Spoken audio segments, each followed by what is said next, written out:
So first, I want to apologize for starting a few minutes late. We're having some technical issues with sharing screen and PowerPoint, so I do apologize if you see little black squares on the screen that obstruct some of the wording. But Dr. Paul is an incredible speaker and has some incredibly beautiful images and objects to show us today. So hopefully it wouldn't distract too much from the presentation. But hello, everyone. Thank you so much for joining us. My name is Rachel Parikh, and I am the Deputy Director here at the Dunhuang Foundation. Tonight is our second lecture of our Curating the Silk Roads lecture series. This six-part series features 7 esteemed curators from U.S. museums that will share their expertise and perspectives on curating objects from the Silk Roads. Our speaker this evening is Dr. Catherine Ann Paul. Dr. Paul is the Virginia and William M. Spencer III Curator of Asian Art at the Birmingham Museum of Art in Birmingham, Alabama. A Fulbright scholar, she lectures and publishes widely and has curated numerous exhibitions showcasing both classic and contemporary art originating from Asia. Dr. Paul holds a BA from Reed College and an MA and PhD from the University of Wisconsin-Madison. She previously held positions at the American Museum of Natural History, the Philadelphia Museum of Art, and the Newark Museum of Art, formerly known as the Newark Museum.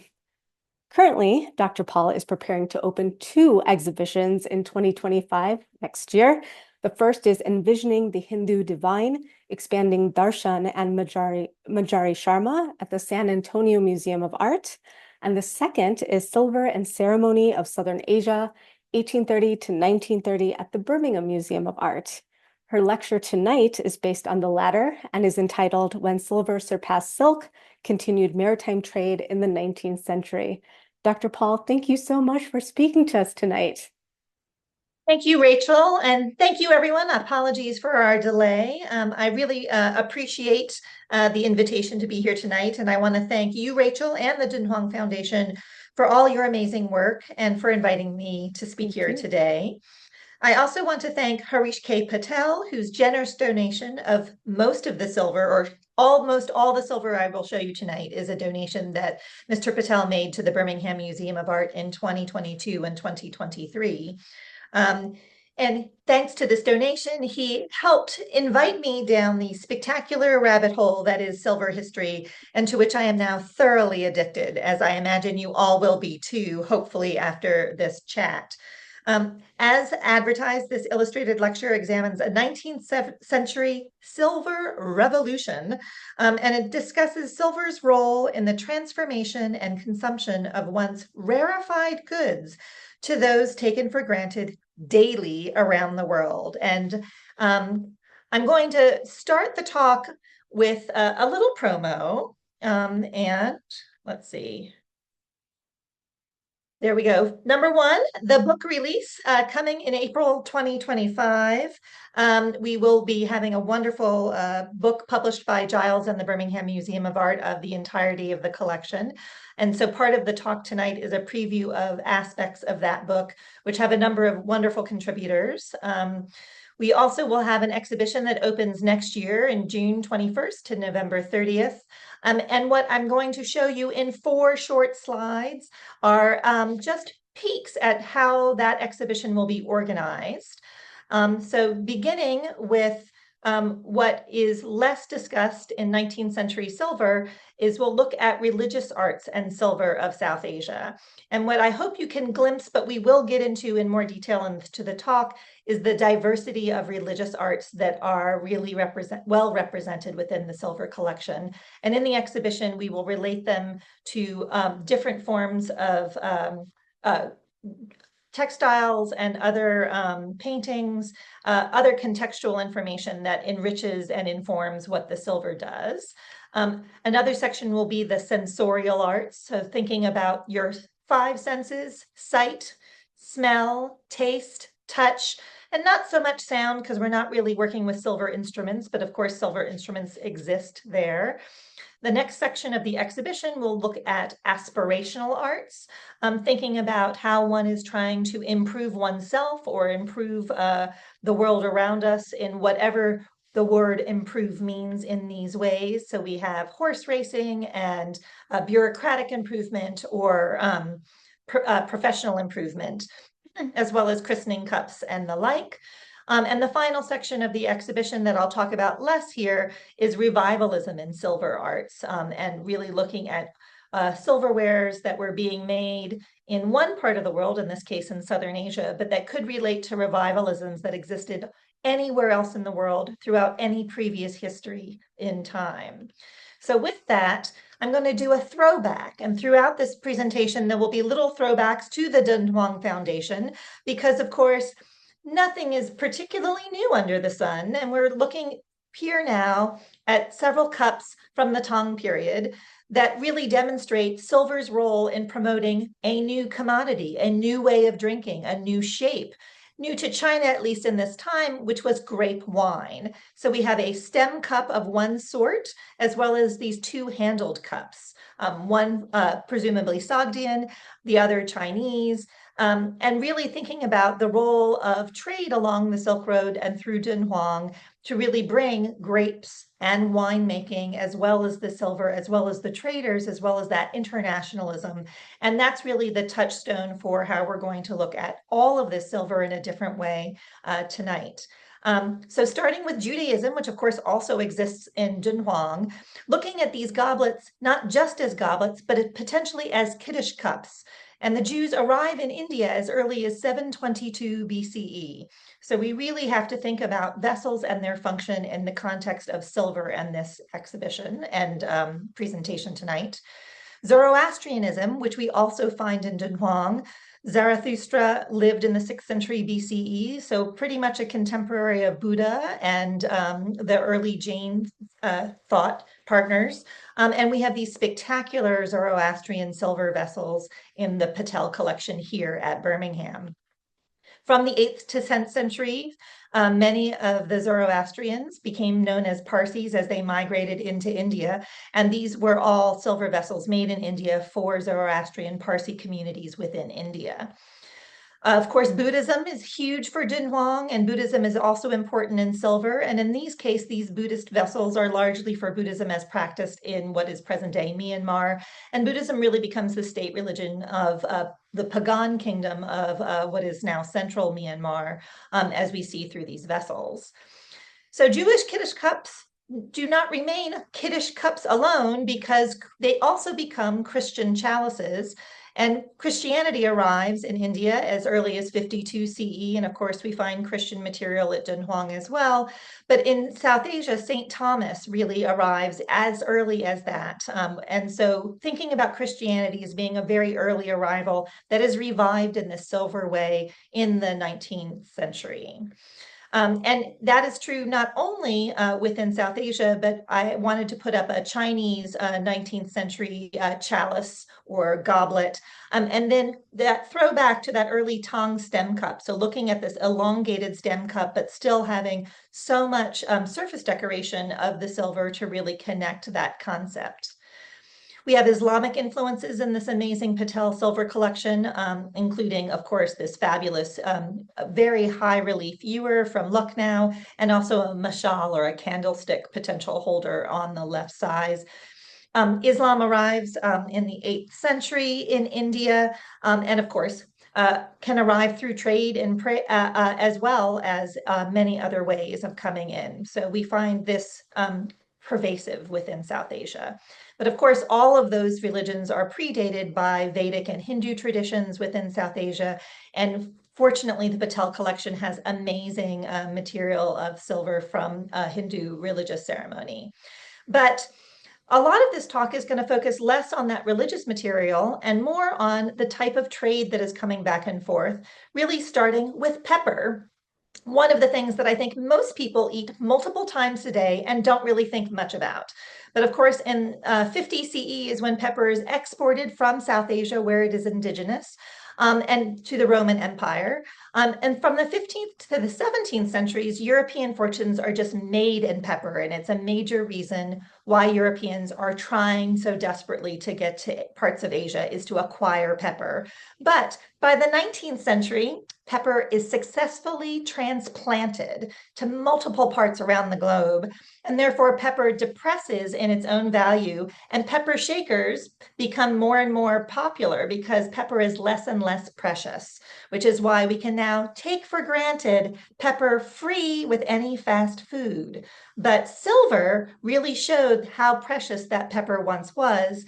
And what you see in the spectacular drawings, also from the Patel collection for silver design, is at the top of this drawing of what look to be pepper pots, very similar to the silver pepper pots we see on the screen, is in handwriting muffinier. And a muffinier, a term I did not know before, is a sugar shaker. And that brings us to sugar in a slide or two. I changed the sequence, I apologize, because I'm looking in the timeline at opium. And of course, opium is something that is introduced to China and India much, much earlier than people think about, and far before the 19th century. It's documented in medical use since the 10th century. And what we're looking at on the screen is an opium water pot called a chushki, and it's ceremonial use for having a small sip of opium water as a form of hospitality in parts of South Asia. And what I really wanted to demonstrate was the poppy pericarp, where the poppy seeds are, and that format really resonating with the chushki, with the opium water container. By the 19th century, of course, we know opium has a very different story. Laudanum is invented, which is a mixture of opium and alcohol. And of course, it is opium that is draining huge amounts of silver from China into the global market, and specifically within South Asia, as opium grown within South Asia is sent to China illegally, bought with Chinese silver that was earlier South American silver that was sold to China in exchange for silk and ceramic and many other things. So that's what I meant in the blurb, the chat, excuse me, about that reversal of silver leaving China to come out for other things, including opium. So we return to sugar, excuse me. In 1490, sugar, which originates in South Asia, is successfully transplanted to the West. And from the 1600s to the 1700s is the age of European sugar barons. But sugar, again, is something we take for granted every day and is free from many fast food joints. So how did it become this precious commodity and move to something we take for granted? Partially through this silver, and partially through the dispersal of growing of sugarcane, but also the production of sugar beets. So producing sugar from many, many different sources makes the sugar dish something that is constant on tables, or the sugar packet constant on tables everywhere. I wanted to pause on this slide to really look also at the imagery in the silver as relates to sugar. In the upper corner, we have this beautiful Kashmiri sugar bowl that has images of clover. And clover, of course, is also a producer for honey. So clover and honey already signal sweetness. But what you're seeing in the lower section of the slide is the chinar leaf, which is a form of sycamore tree. And you wonder, why is a sycamore leaf from Kashmir so affiliated with sugar dishes or sugar bowls? And the answer comes from this sacred shrine in Kashmir, where Shir Bhavani is worshipped. And this goddess prefers sugary treats. And so offerings of sugar are given to this goddess. And she is also, around her shrine are these sacred chinar trees, where you can see the leaf and the seed of the tree just above the sugar bowl, showing the resonance of that motif. Water pipes are another form that happen, and they, about the time that, or the inventor of the hookah is credited to Abdul Fatih Gilani, who's at the court of Akbar in India in this period. And the things that are being smoked in water pipes are not only tobacco in this period. It could be hashish, it could be other things that people would try to smoke. But By 1605, the Portuguese have started to transplant tobacco to South Asia. And that we know tobacco is incredibly successful transplanted around the world. And that produces all sorts of forms in which people take tobacco. So one way, of course, is in a cigarette, which in South Asia become bidis. Although bidis are the cheaper kind that you would not put in this beautiful, beautiful silver cigarette case. You could chew tobacco and need a spittoon to extirpate your saliva from the tobacco. You could take it as snuff, chopped up. So all of these delicate snuff boxes. And I include the two water sprinklers, rose water sprinklers, because one is inscribed with the name of a tobacco vendor, a Chikani wala. So we really see the importance of tobacco in silver throughout. Cigars and a humidor of silver is another way in which silver is promoting tobacco and trade across all these ways.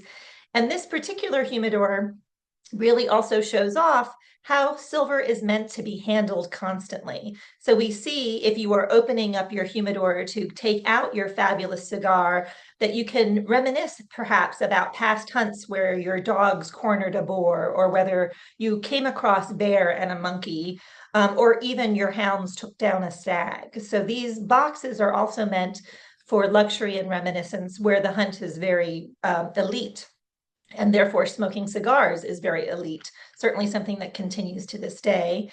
In the late 17th century, punch drinking comes into fashion. And punches, of course, come in milk punches, alcoholic, non-alcoholic, fruit juice, often with sugar, we've just discussed. And the potential etymology is from the word punch, meaning five, meaning multiple ingredients that are created into this drink, which is popular in Britain and becomes popular in the Anglophonic world and beyond. And in this period, we also had monteiths, which were to chill the cups from which you drank your cold drinks. And this is a spectacular silver monteith where the foot of the cup would actually rest on the lip, so the bowl of the cup could be dipped into the chilled ice in the bowl itself. Silver stays important. We still think about silver punch bowls today, and I just wanted a little shout out for our own American silver producers and our USS Birmingham punch bowl here at the Birmingham Museum of Art, which is still showing the City of Industry in 1908. So that same form of silver evolving across centuries. In 1670, Yemeni Sufi Baba Budan transplants coffee to Karnataka in South Asia from the Arabian Peninsula. And by the 1740s, the Dutch are establishing coffee production in Sri Lanka, but it can't last there because it's attacked by a blight. In the 1840s, the British are establishing industrial coffee production in South India. It's not something that we know as much about as Java coffee from Indonesia by the Dutch or other forms of coffee around the world, but coffee production is really initiated in industrial ways in this period of time. And the scenes that we're seeing on the coffee pots are not only the tilling of the land for creating production such as that, but also the type of wildlife, including elephants and deer, that are pushed in the landscape to make way for such industrial coffee production. As early as 1752, Freemasonry arrives in South Asia, and this amazing Masonic triangle with Shiva Nataraja in the corners is one phenomenal and rare aspect that we find in this collection. And as we know in the United States, where our money is full of Masonic symbols, that Freemasonry is part of the international world of brotherhood for trade and advancement of humankind. And so it's very much the next iteration of the kind of things that were happening in Dunhuang in terms of that kind of trader and thinker interaction. 1756, the British East India Company is promoting Madeira, which is a rolled wine. The vinho da roda is a Portuguese term literally meaning that the wine taste, which is a sugary sweet wine from the Madeira Islands, because it's a sweet fortified wine, it travels very well, which means that as the Europeans are invading Asia, they want to bring that kind of wine with them because it travels so well. But then they want to present it on their tables in really beautiful decanters, such as these. And to this day, within South Asia, Madeira also is seen as another homonym for alcohol, coming from a different cognate, instead of Madura for wood, but Madu for honey. So there's this really interesting resonance with the term Madeira as a wine.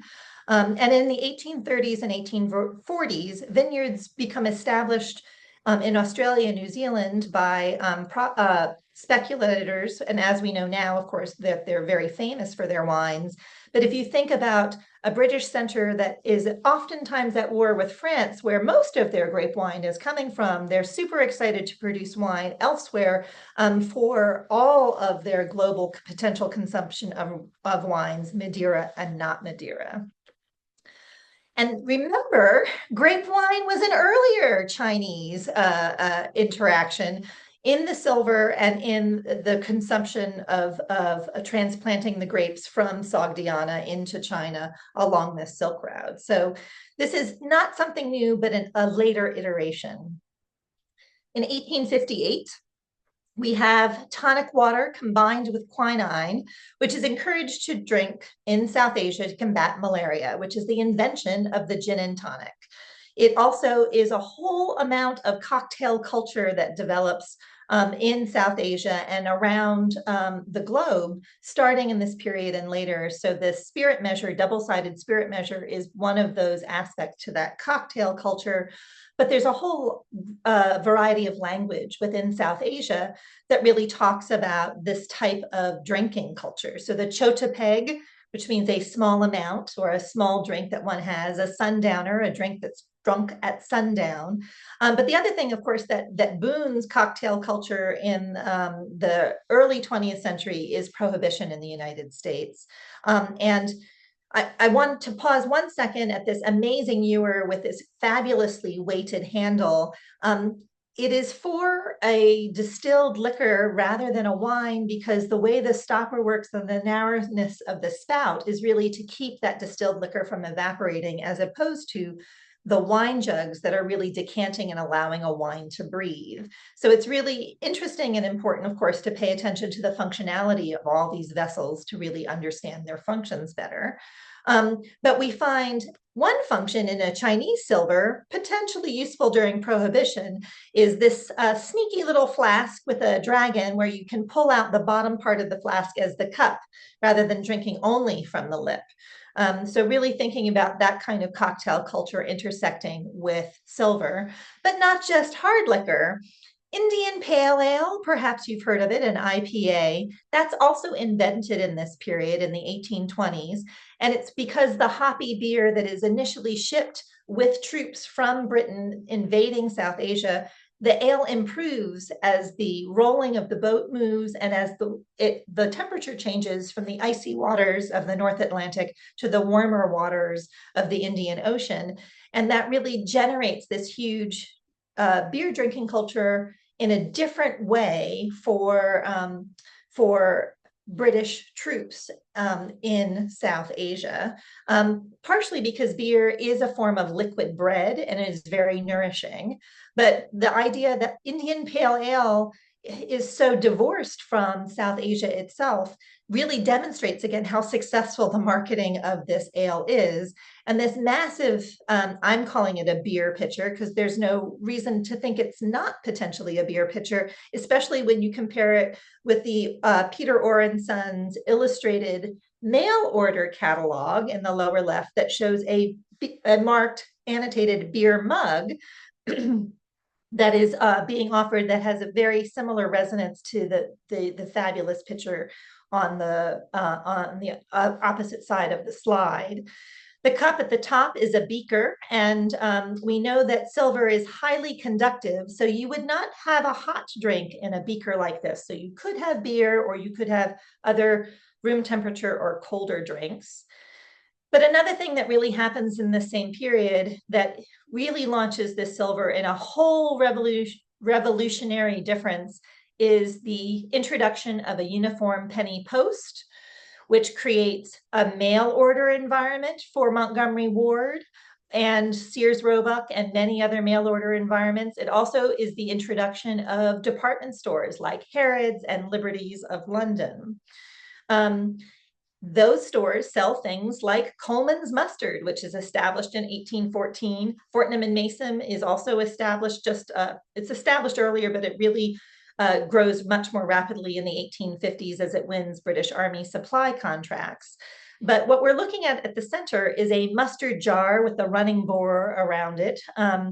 Mustard is this form of mustard, as is ketchup, are hypothesized to have really originated coming out of the type of food preservation invented through chutneys in South Asia. And we find a lot of mustards are invented and introduced in this period, as well as relishes. And Heinz ketchup, Heinz celery relish, all of this is being established in this period of time where they are being shown at World's Fairs and given awards. And to be fair, you wouldn't want to put an acidic material directly within a silver dish because it could potentially tarnish the silver, but you often could have glassware inside the silver, or you could have the silver coated with gold or other things that would mitigate that kind of tarnishing. In 1835, there is an excessive salt tax that is introduced in South Asia by the British, even though they are not yet in full control at that time. But salt then becomes rarefied in a different way because of this salt tax. And what we're looking at here is an amazing salt cellar in the form of an elephant with a mahout and a howdah. So the mahout is, of course, the elephant driver, and the howdah is the case behind him in which the salt would be placed. And all of this was commissioned for an officer's mess, specifically the 7th Madras Light Cavalry, which gives us a date for this piece because since it's inscribed to the 7th Madras Light Cavalry, that is named only in 1819, and that cavalry is disbanded by 1816 or 1860. So this is a very narrow window in which salt is presented in this kind of way. But salt, of course, is something that none of humanity can live without. And so salt has always been given special precedence in certain ways. But again, something we take for granted and is given away freely at fast food things. So moving from a rarefied salt to an everyday commodity is one of the functionalities of these fabulous salt cellars. 1835, we have the invention of silver nitrate glass used for mirrors. So the mirrors that we take for granted every day did not exist in the same way before 1835. And as a Dunhuang throwback, of course, when we look at the Tang Dynasty mirrors, and I'm going to move that around, so hopefully it will not be obstructed. I just wanted to compare this 19th century newer mirror that still shows an exotic panoply of animals to the Tang Dynasty mirror, to really think about history repeating itself again and again with the kind of shininess that all humans crave and the kind of reflectivity that mirrors really provide. One thing that would not be possible, that we also take for granted daily, multiple times a day, is photography. Photography is really robust in the 1800s, and in the 1840s, the silver albumen print is invented. So it's physically silver. Silver is a chemically stable item that makes this kind of photography that you're seeing on the screen historically possible. And what I'm showing you here, I imagine is familiar to most of you, which are these stereographic photographs that would be placed in a viewer, so as if you could have a depth of view by looking through the viewer. And these are from a round the world set. So instead of scrolling on your Instagram or checking out Facebook, this is the 1800s version of doing that by being the armchair traveler, looking at the Taj Mahal or the revivalist inventive palace of the Maharaja of Mysore, or the Great Wall of China by looking through these silver photographs. And that we're going to see again and again with silver photography. 1843 coffee cultivation is also introduced to parts of South Asia, and these ewers were owned by one of the individuals who really championed that kind of work in South Asia, although they're great viewers, and completely in line with the kind that you would see in a Rococo revival, even though this is a much later period. A 12-piece fruit service is part of the collection. Every single fork and knife has completely unique iconography. There is no repeat on this service. And I think it's really impossible for us today to understand the preciousness of fruit. We have fresh fruit all year round, often off season, often from faraway corners of the globe, but we wouldn't have luxury fruit services like this, nor fantastic epergnes like these, or even drawings of silver drawings for potential fruit stands without really understanding how precious fruit once was in this period and much earlier periods, and certainly precious along the Silk Road and in Dunhuang. Now, only now do we come to tea. So in 1852, tea displaces coffee production in Sri Lanka. And these are spectacular examples of silver from Sri Lanka, including a fabulous presentation case and its original scroll for a tea planter in Sri Lanka. And most people know the term Ceylon these days related to tea as opposed to a place. But all of that relates to a fabulous marketing campaign where Assamese tea, Darjeeling tea, and Ceylon tea are displacing to a certain degree Chinese teas in this market. And that's where silver is helping South Asian teas overcome Chinese teas in many markets. This amazing painting by Zoffany shows an 18th century family taking tea. And what you can't see in this painting, because it's not there, are milk creamers. Because before the 1860s, tea was not drunk with milk. But between 1861 and 1890, introduced the creamer and the sugar bowl as part of a silver set for a tea service. So silver is promoting the tea, the sugar, and the milk. And this is important and differently in the 19th century because it's only in this period where milk becomes safer in the sense that we have canned evaporated milk, pasteurization of milk, canned sweetened condensed milk. Milk starts to being advertised as being healthful, and it starts getting shipped around the world. And it's where different cookbooks start saying you have to take milk with your tea. And we even have these amazing drawings for what I believe to be automatons. And I don't know if you can quite see my cursor, but there's a little latch here that shows that you would change something, and you can imagine the milkmaid milking the cow, but you can also see the teacups below.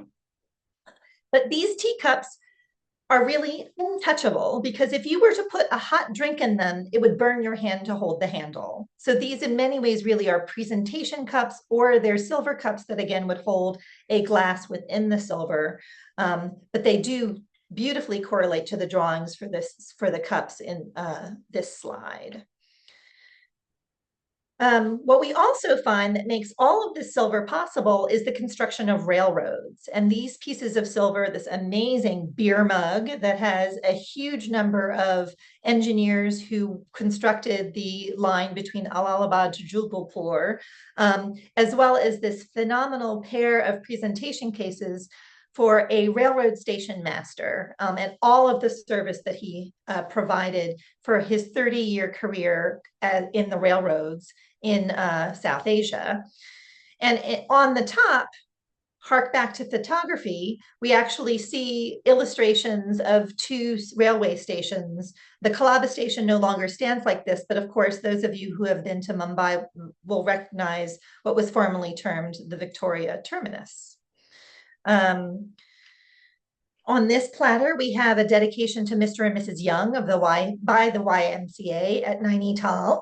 The YMCA was established in India in 1844, and getting to Nainital was a breeze because of the railways. And there were all of these activities well documented in photographs of what Nainital was. It also was the summer retreat for the government surrounding Oud or Lucknow. So there were lots of events that were happening that this silver proves to. We have small christening cups in the collection that are inscribed to Charles Colin McRae, who later in life becomes the chairman of the Railway Devonshire and General Trust Company. And we see a portrait of him on the far side. He was born and raised in India and worked in law in India the majority of his career. And this is a map demonstrating really how extensive the railway system as early as 1919 really was in South Asia, and the role that silver plays in relation to that for all of the trade that the railways really promote, whether it's cotton trade, whether it's spice trade, or other types of trade. 1869, the Suez Canal opens. So of course that makes steamship, just like the railroad, steam power, travel all of this stuff back and forth faster than ever before, including tourism. International expositions and world's fairs are all of a part and parcel with all of this trade and with the silver, and with the marketing of teas produced in India. So this advertisement really relates to rebranding tea as not from China, but from India, by talking about India and Ceylon teas, and talking about those more robust, more healthful teas taken with milk. They also have the Indian Tea Association really sponsoring participation in the Columbia World's Fair in Chicago in 1893, in which this photograph really documents some of the offerings that were being shown at that fair. We have other presentation pieces that include other aspects of how people were working on the world stage, including Sir Lawrence Hugh Jenkins, who is depicted in the upper corner here, being himself a Freemason, so hearkening back to that circle of life, and knowing even who he's dedicating the presentation "You to," really demonstrating how modern this was in that period, with the musketman on top and the cannon down at bottom. We have other wine things, wine decanters, including the spectacular Sarahi-shaped vessel inscribed by the gentleman who became later the 4th Viscount Gage. And I'm seeing my time is short, and I still have a few more exciting highlights I want to get through.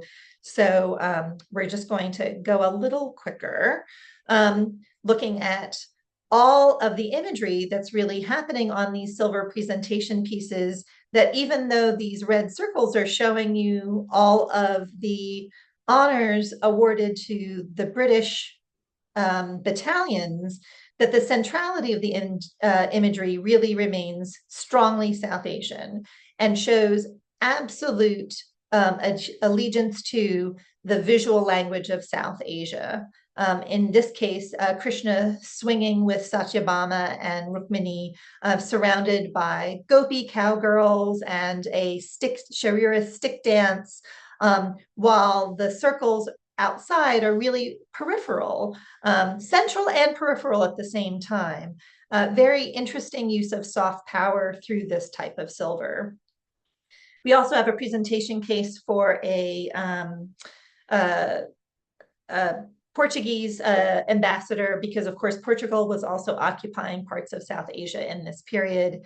In the revival section, we have inscriptions that are cross-referencing each other to finds that were very recent at that time in Pompeii and Herculaneum. We also have amazing horse races, trophies that are run, and rededication on the same trophy at a later date, showing kind of the longevity and reuse of silver. The Monteith I showed earlier is getting some of its imagery from brand new to the 19th century forms of color lithography, chromolithography, as well as other printing technologies that are just being introduced in this period. How fascinating that at this moment in time, silver produced in South Asia with its incredible South Asia specific imagery of elephants and zebu bull and cobras and makaras are awarded as part of a centenary fete in Bournemouth, England, which you see the imagery of, really demonstrating how small the world is becoming by taking something on the opposite side of the globe to honor something that's happening in Great Britain. But this seaside town is also only made possible by the introduction of the railroad, bringing people from the interior to the seaside for enjoyment. Silver frames are used for silver photography. And this particular silver frame also what came from, as did this platter, an American ambassador who was posted in India, who met his bride-to-be in India. So really knowing that the silver story reaches many continents, not just Europe and South Asia, but also to the Americas. And there's Alexander Waddell and his lovely wife, Virginia Stedman, inside the frame that they once bought in India and had in their home. And we find this, of course, in Chinese frames. And the invention of the silver picture frame is invented in this period because, of course, without photographic portraits beforehand, you wouldn't need a picture frame in silver to frame a photograph that didn't exist. And I'm really getting to the end so that there will be plenty of time of questions, but I really am amazed at the amount of information that one can find, including these spectacular maps from the McLean collection that really demonstrate best how some of the exports versus imports really work in this function for silver from South Asia. Of course, we know that silver is a measure of success even to this day. And I'm going to really end on one of my favorite pieces, which is this phenomenal trophy that shows Krishna fluting at the top, these kind of Germanic handles, dragon handles. And on one side of the trophy is Saraswati, and the other side is Durga. And when you look very closely at the sides of the Saraswati Puja, Saraswati, goddess of wisdom, you have an entire musical concert happening there with the veena players and drummers and clappers and an audience. And when you switch to the other side of Durga Puja, you will see all of you'll see the pujari with all of the offerings on one side of the screen, and you'll have the goats brought to slaughter with a special axe on the other side of the screen. So incredibly minute details, really demonstrating how closely observed all of this imagery really is. And it started me wondering, actually, if this particular throne might have even been for an early Durga Puja Pundal Award, which is during Durga Puja in Calcutta, many neighborhoods in this period began to make these large shrines to Durga, and awards were given. I think this is probably too early for a major award, but I love the concept of that. Not to forget, back to China, silver in the 19th century is also producing sweet meat boxes like this for New Year's. This is a nickel silver, so even lesser forms of silver are being created in this period. And while it's not the best image, we have these other New Year's sweet meat boxes that are being made in the same time frame. So really taking that kind of silver revolution on board. As the last plug, I want to thank again Harish K. Patel. Thank you so much, Mr. Patel, for your spectacular gift of all of this silver to the Birmingham Museum of Art. Here's some details about aspects of that gift. Many of the drawings we have currently accessible through our archives collection. So if you are interested in silver drawings, please check there. Don't forget our book release and our exhibition. And I thank you very much for your kind attention.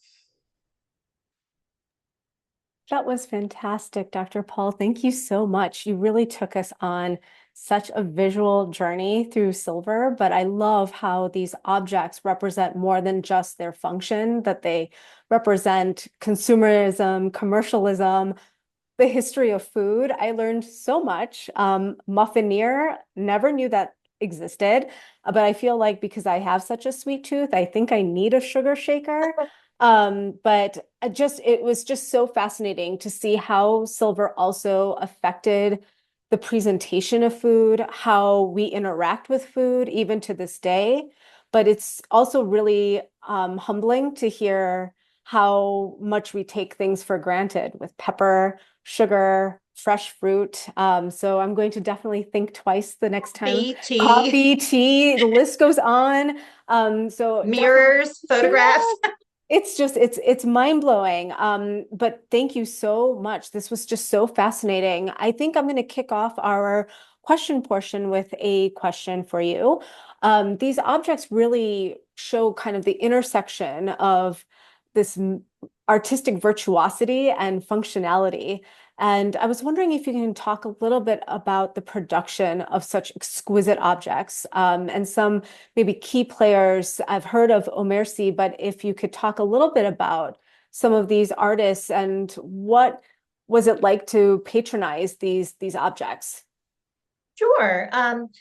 So part of the reason I didn't go into that in this talk is I can not sing higher praise than the work of Wynyard Wilkinson, who was groundbreaking and really talking about the silver makers from South Asia in this period and has multiple books on the topic, as does Vidya Deheja, who has written Delight in Design, one of the books. But I have Wynyard's books as well, but they don't have the cover that I have. Great books on Burmese silver producers.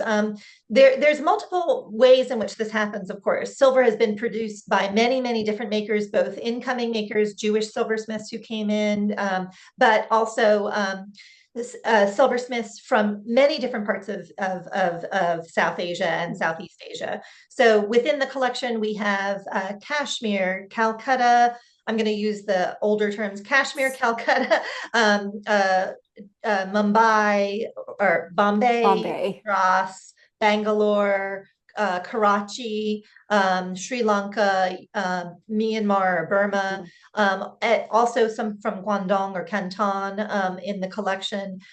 Those makers are various. So many of them are makers who have lived and worked as metalsmiths.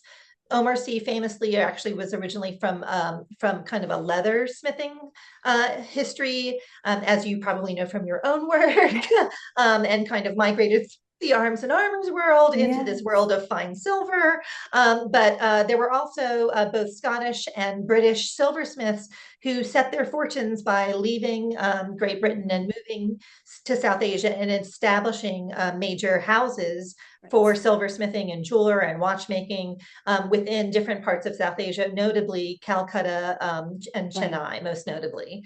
But then once they were successful, opened their own shops, multiple of their own shops around South Asia. But many of the makers within those shops then were South Asian as opposed to only British makers. Right. So, and as you can see from the design, is that some of the designs, and Hamilton and Company is one of the named companies, but they really kept a very British sensibility. Yeah. But Orr and Company is most famous for what sometimes is called Swami ware, which definitely takes artistic cues from Tamil Nadu's region, but in a way that is very Orientalist. And while we don't have an Indianery or ism the way that we have Japanism or Chinoiserie, the Swami ware is kind of that equivalent in that function. But the makers, there are named and many unnamed makers, and there's wonderful, because photography is rampant in this period. There are photographs that are well published in both in the holdings of the British Library and many archives around the world about making of silver in this way. Also because acquiring the silver was part of the grand tour. So if you were, and it wasn't only for the super elite, it was both for the super elite, but not only for the super elite, because the cost of silver depressed. So it made it more accessible for everyone in this period. That's so fascinating. Thank you so much for answering that question. Greg has a question that is kind of around the same lines. Are there any silversmithing foundries along the Silk Road that have continuously practiced the craft of making silver objects using traditional methods since the historical Silk Road's era? There we go. Well, I would say on the one hand, one of the reasons why we love silver so much isn't just because it's shiny and our magpie minds love it, but because silver is such a remarkably forgiving and easy to work with material. And that while there are lots of high-tech ways in which people try to do it, that's not necessary. And so I would say that not just along the Silk Road, but globally, that there are people who are doing silversmithing now as they had in the period in which Dunhuang was developed and earlier. I mean, if we look at all of the archaeological finds, silver is rampant because it is such a good metal to work with. Continuously, how do you qualify continuously? I think that becomes very, very tricky. And I wouldn't venture to say that. I'd say that that is a marketing claim, even if it's continuous, because it depends on how you want to qualify continuous. And I cannot say off the top of my head that I know of a place that has absolutely been continuous in silver production, especially as people want to scoop up silversmiths and take them with them. If they're a nomadic Mongol or Sogdian or or any other environment, because silver has always been valued in and of itself, as well as an artistic form. Right, exactly. And also a lot of these artisans traveled throughout the Silk Roads looking for opportunities or um, escaping something or what have you. It was such an incredible movement of not only art and culture, but people themselves. Yeah, so I have one other question for you before we wrap up, and that's to do with your exhibition that's opening in the summer of next year, which I'm very excited about, and super excited about your book coming out in April. Many congratulations. Thank you. I thought it would be great for you to kind of talk about what goes into the development and preparation for an exhibition like this, because it is very much a three-dimensional focused exhibition. What are the considerations that you're making for the display of these objects? Absolutely. So number one, I did want to also say that Harish Patel and Ronnie McDavid created an amazing blog called Silver from India, or Silver of India, and you can find it out there. And that they really organize the material by region, but a lot of the research that they began really let me begin to conceive of the exhibition in these four categories of religious arts, sensorial arts, aspirational arts, and revivalism. And for the exhibition in 3D, because silver is so shiny, I really am working to create some. I'm a fan of a mise en scène. So I'm envisioning that you'll enter the exhibition where you will see these three fabulously clad sari pieces. And one will be a Parsi draped and Parsi sari related to the Zoroastrian material. One will be a Gujarati drape with a Gujarati sari for the Gujarati wedding material. And one will be an Odishi sari that actually is a hand-painted sari with playing Holi, because we have Pichkari that I didn't show you for Holi playing, so that your first way of your eyes can be dazzled by the shine of the silver, but also the color and the rest of the human form, and give it scale between the mannequins and the silver. And that beyond that, we will also have like a setting with another mannequin clad sari, but also with period furniture to show as if you were seated in a parlor taking tea, that really would fold out to more of the tea story. We'll have a little vanity for all of the, we have a silver hairbrush I didn't show you already, as well as the mirrors and scent containers, spectacular scent containers. We'll have a table setting to show kind of the dining aspects with it. And we'll have a desk to kind of show the bureaucracy of those things as kind of the larger groupings around which these other things will happen. That sounds fantastic. Well, we ended at the perfect time and on a high note. So Dr. Paul, thank you so much for such a wonderful talk. We're really looking forward to your book coming out in April and your exhibition in June of next year. And thank you all for joining us this evening. Our next lecture is on Thursday, October 10th, and it will feature two speakers. We have Dr. Catherine Kasdorf, the Associate Curator of the Arts of Asia and the Islamic World from the Detroit Institute of Arts, and Dr. Emma Stein, Assistant Curator of South and Southeast Asian Art at the National Museum of Asian Art in Washington, D.C., formerly the Freer Sackler. Their lecture, Journeys with the Tamil Yoginis, will look into their upcoming exhibition on Yogini goddesses of India. We'll be sending out an announcement through our newsletter and on our Instagram. And to subscribe to our newsletter, you can visit our website at dunhuangfoundation.us and scroll to the bottom. Thank you so much again, Dr. Paul, for such a fascinating talk and a visual feast. It was such a delight, and I am starving now, so I am looking forward to eating something, maybe something sugary. But thank you again. And to all of you, thank you for joining us. Good night. Bye, everyone.